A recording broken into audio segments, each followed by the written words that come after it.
নমস্কার বন্ধুরা, welcome to ED sports 9009। আজকে শনিবারে খেলার আড্ডায় আমি আর গৌতম আবার তোমাদের সামনে হাজির হয়েছি। আজকে যে বিষয়গুলি নিয়ে তোমাদের সাথে আলোচনা করব সেগুলো প্রথমেই আসছে আবার নাকি আইএসএল শুরু হচ্ছে জানুয়ারি থেকে, কল্যাণ চৌবের মত।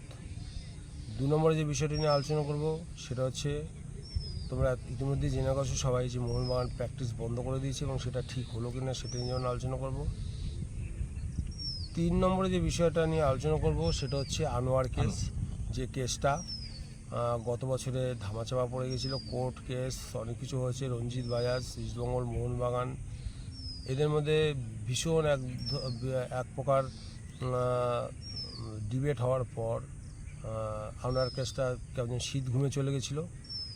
এই মুহূর্তে মোহনবাগানের হাতে আর কিছু নেই, আনোয়ার কেসটাকে ফের তুলে ধরেছে এবং আনোয়ার কেসটা এই মুহূর্তে ফিফার কাছে মোহনবাগান দ্বারস্থ হচ্ছে।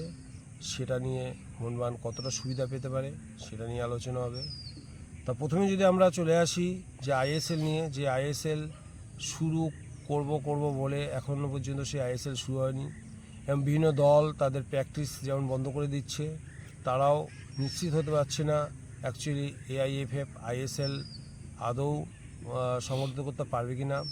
এর মধ্যে কল্যাণ চৌবের ঘোষণা যে জানুয়ারি থেকে নাকি আইএসএল হবে, কিন্তু আইএসএলের দায়িত্ব কারা পাচ্ছে সেটা কিন্তু এখনও ধোঁয়াশা। সেগুলো কোনোভাবে ক্লিয়ারভাবে আমাদের সামনে তুলে ধরেনি এআইএফএফ এবং এই এফএসডিএল না অন্য কোনো সংস্থা কে আইএসএলের দায়িত্ব নিচ্ছে সেটাও কিন্তু আমরা জানি না।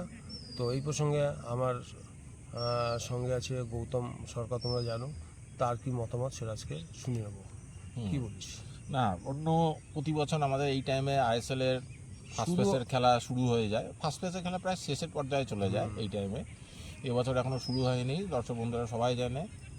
আমাদের আইএফের কর্মকর্তাদের অবহেলা এবং এফএসডিএলের সাথে মনোমালিন্য, এই কারণে শুরু হয়নি। এখন যেটা শোনা যাচ্ছে, যেটা দীপক বললো জানুয়ারি থেকে হওয়ার কথা, সেটা কল্যাণ চৌবের কথায়, কিন্তু নিশ্চিত নয়।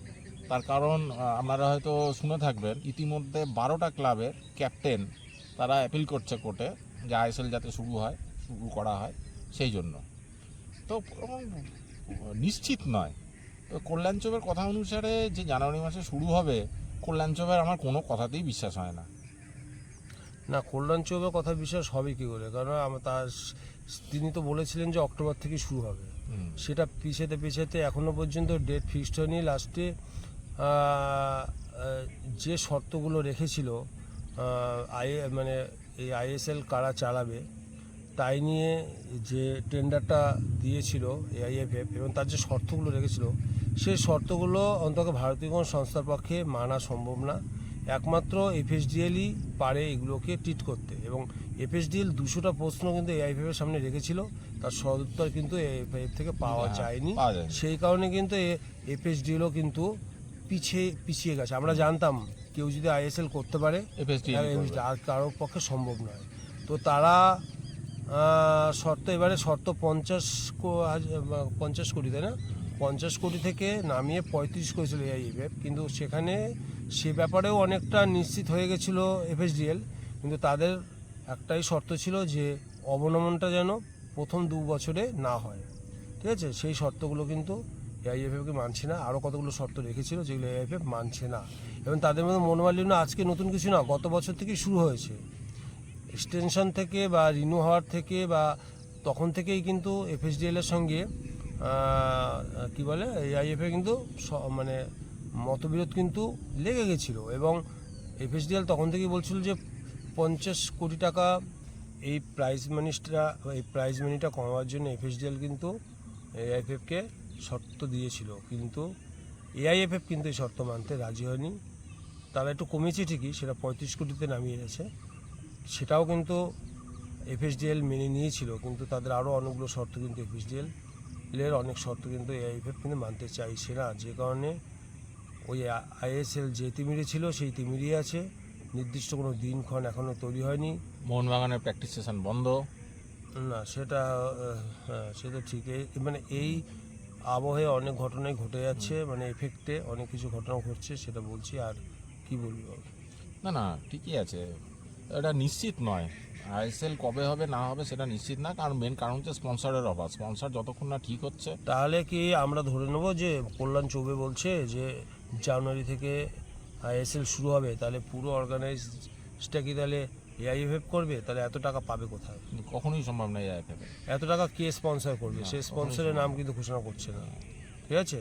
তাহলে সেক্ষেত্রে আমরা কি ধরে নেব যে এটাও ওই রকম, মানে আগের মানে সেই প্রতিশ্রুতির মতো, যে প্রতিশ্রুতি আর প্রতিশ্রুতির রক্ষা মধ্যে হবে না। যেটা যে প্রতিশ্রুতিতে অক্টোবরে হওয়ার কথা ছিল সেরকম প্রতিশ্রুতি দিচ্ছে জানুয়ারিতে হবে। তাহলে সেই কারণে বিভিন্ন আইএসএল এর টিম, বিশেষ করে যারা ফ্র্যাঞ্চাইজি, তারা কোন ভরসায় প্লেয়ারদের কোচদের ধরে রাখবে, তাদের মাইনা দেবে, সেই কারণে তারাও কিন্তু খুব সমস্যায় পড়ে গেছে। এবং সেই কারণেই মানে তুই যেটা বললি তারা কোর্টের দ্বারস্থ হয়েছে, তাই না? তারা কি দ্বিতীয় কোনো অপশন খুঁজে নিচ্ছে? না, এবার না, আমি যেটা শুনেছি হুম, যে তারা নাকি প্যারালাল একটা টুর্নামেন্ট করতে চাইছে। ওই 12টা দল সাইন করেছিল, মোহনবাগান ইস্টবেঙ্গল বাদে হুম, আর মানে মহারান বাদে, এই তিনটে দল বাদে বাকি দলগুলো নাকি একটা প্যারালাল টুর্নামেন্ট করতে চাইছে। কিন্তু সেটা কি ফিফা অনুমোদন করবে? এখানে লাখ টাকা প্রশ্ন। ঠিক আমাদের এই বিষয়ে কিছু জানা নেই যে এখান থেকে আইএসএল হবে, ওদিকেও তারা একটা প্যারালাল একটা টুর্নামেন্ট করবে। তো সেক্ষেত্রে সেটা না না, ওরা যদি আইএসএল না হয় হুম, তখন দেখা যাবে, কিন্তু তখন আই লিগটাই কি প্রাধান্য পাবে? তখন ভারতের সেরা লিগ কোনটা হবে? আইএসএল না হলে আই লিগ হবে। আই লিগটা সেরা হবে। তাহলে এই যে ফ্র্যাঞ্চাইজিগুলো, এই যে খেলাটা জাস্ট মানে বিনোদনের জন্য হবে, তাই তো? হুম, তো এখানে আলোচনা আছে আহ, এই ক্ষেত্রে আমি ঠিক নামটা মনে করতে পারছি না, রেনেডি সিং, ও যে কথা বলছিলাম,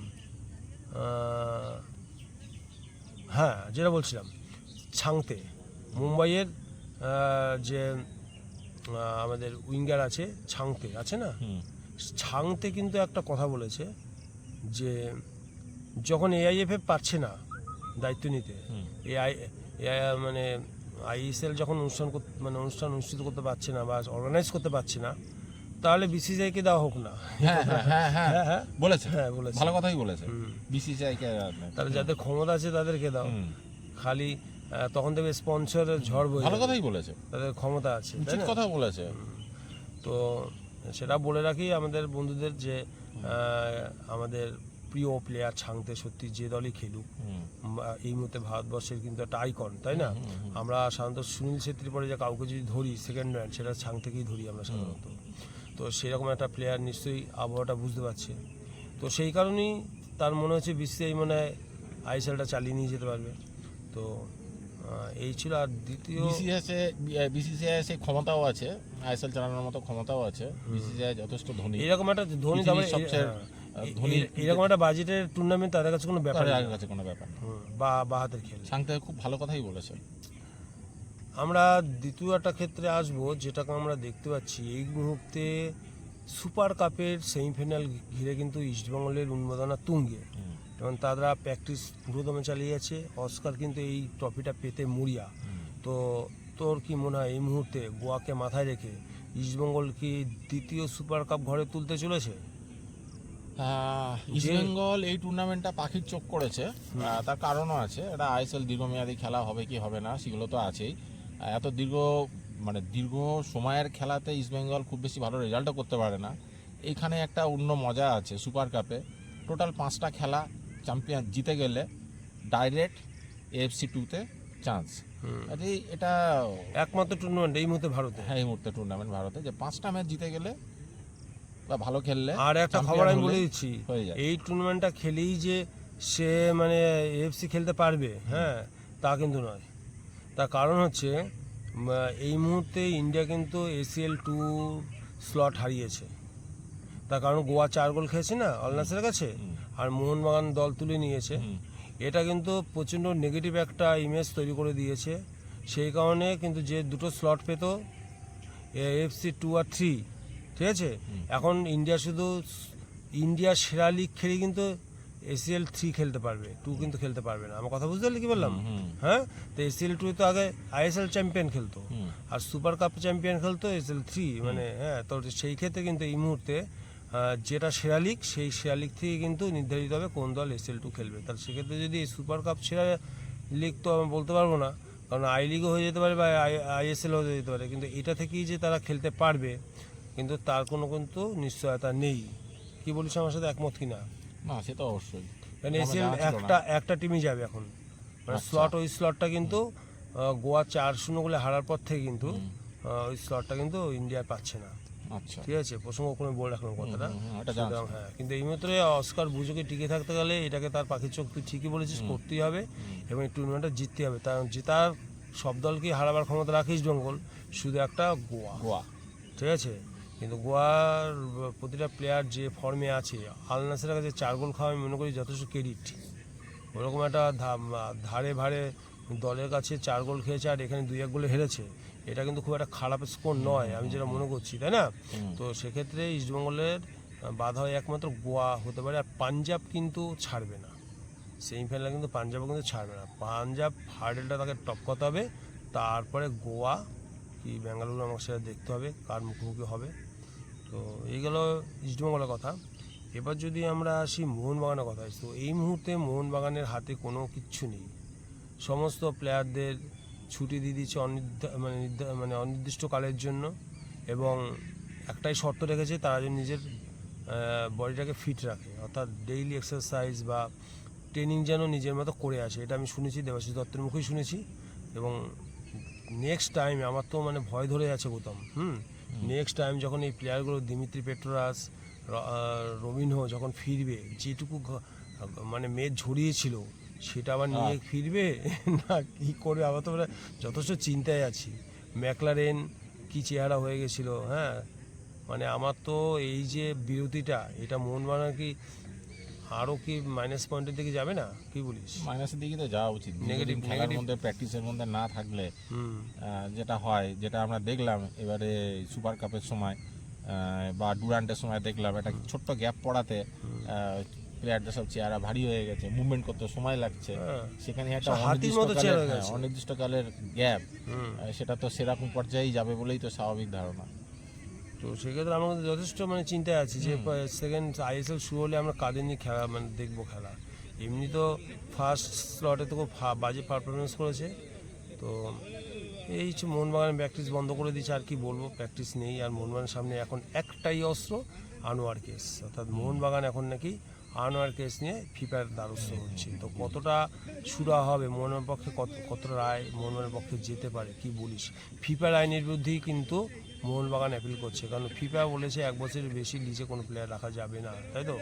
এবং যেহেতু মোহনবাগান চুক্তি করার সময় 4 বছরের চুক্তি ছিল, তখন ফিফার আইনটা মানে বলবৎ হয়নি, তার আগেই মোহনবাগান এই চুক্তিটা করেছিল, এবং সেটাকে কতটা যুক্তিযুক্তভাবে ফিফার সামনে খাড়া করতে পারবে এবং তার সাফল্য কতটা মোহনবাগান পাবে, সেটাও কিন্তু একটা ভাবার বিষয়। তো তোর এই বিষয়ে মতামত কি? না, এবার ব্যাপার আছে, মোহনবাগান যখন নিয়েছিল তখন তো ফিফার আইন ছিল না, যেটা বললি, না। 4 বছরের জন্য লিজ নিয়েছিল। তো সেই কন্ট্রাক্টে তো হয়ে গেছে। পরবর্তী ক্ষেত্রে ফিফা যখন করেছে, সেই সময়ের পরবর্তী সময় থেকে বা সেই সময় থেকে যেগুলো হবে সেগুলো 1 বছরের জন্য হওয়া উচিত। সেটা নিয়ে কনফিউশন আছে বলেই তো মোহনবাগান গেছে ফিফায়। তো মোহনবাগান তো হিসাব মতো 4 বছর রাখতে পারে, কারণ ফিফা নিয়ম চালু করার আগে থেকে যেহেতু কন্ট্রাক্ট হয়ে আছে। এটা একটা কনফিউশনের জায়গা, দেখা যাক কি হয়। ফিফা এই মুহূর্তে এতদিন পরে ওই নিয়ম কি মানবে, মানে সেটা কিন্তু ধোঁয়াশার মধ্যে আছে। কিন্তু এই মুহূর্তে ইস্টবেঙ্গলও কিন্তু যথেষ্ট টেনশনের মধ্যে আছে। রঞ্জিত বাজার পরিষ্কার বলে দিয়েছে যে আমরা পুরো নিশ্চিন্তে আছি, আনোয়ার আমাদেরই, ইস্টবেঙ্গলেরই, যেটা বলছে রঞ্জিত বাজার, যার জন্য এই ঘটনাটা ঘটেছে। ঠিক আছে, তো দেখা যাক কী হয়। তো মোহনবাগান যদি আনোয়ার কেসে জিতে যায়, তাহলে হয়তো আনোয়ারের পানিশমেন্ট হবে, সঙ্গে ইস্টবেঙ্গল, বাজাজ সবারই, মানে দিল্লি এফসি যেটা আছে, তো সবারই কিন্তু পানিশমেন্ট হওয়ার চান্স আছে। যে শাস্তিগুলো কোর্ট দিয়েও কিন্তু মানে দিয়েছিল না, AIFF শাস্তি দিয়েছিল না, তো সেই শাস্তি আবার কোর্টের আবার অ্যাপিল করে শেষ, ওটা আবার পোস্টপন্ড হয়ে গেছিলো। তো দেখা যাক কী হয় আনোয়ার কেস। তো নতুন করে আনোয়ার কেসটা জেগে উঠেছে এরা, আর মোহনবাগানের হাতে কিছু নেই বলে মোহনবাগান এদিকে এখন ফোকাস করছে খেলার বাইরে। তো এটা করে কী হবে আমি জানি না, কিন্তু মোহনবাগানের সবচেয়ে নজর দিতে হবে ফিটনেসের দিকে প্লেয়ারদের, কী বলিস, তাই তো? অবশ্যই। আর কিছু এই মুহূর্তে আমাদের বলার নেই। আজকের ভিডিও এই পর্যন্ত। রোববারে খেলবার তা তোমাদের কেমন লাগলো, যদি ভালো লাগে ভিডিওটি লাইক এবং শেয়ার করতে একদম ভুলবে না। আর যারা এখন পর্যন্ত এই চ্যানেলটিকে সাবস্ক্রাইব করোনি, তাদেরকে বলছি এখনই সাবস্ক্রাইব করো নতুন নতুন ভিডিও আপলোড পাওয়ার জন্য। তো এই ভিডিওটি দেখার জন্য তোমাদের অসংখ্য ধন্যবাদ। আবার দেখাবেন অন্য কোনো ভিডিওতে। বাই।